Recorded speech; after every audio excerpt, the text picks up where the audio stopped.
Hello, welcome to my vlog. Jen Toriano is here. Ito po yung part 2 ng night market. Medyo marami kasi yung pagkain. So, ito po yung pangalawa pa. Ito po yung paggawa ng pansit. Mga Pilipino dyan, saka fried rice. Ayan po yung chicken skin. Saka po yung french fries.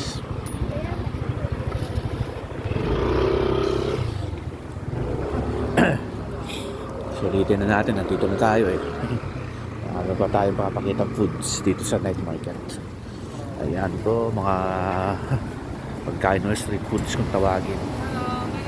Hello. Ayan po.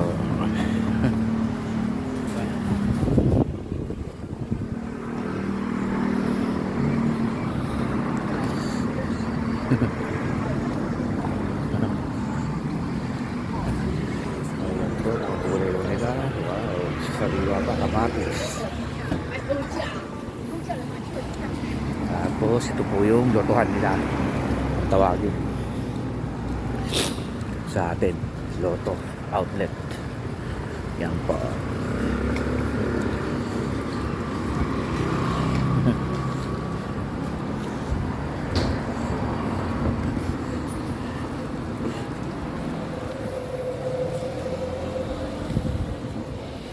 Yan po yung mga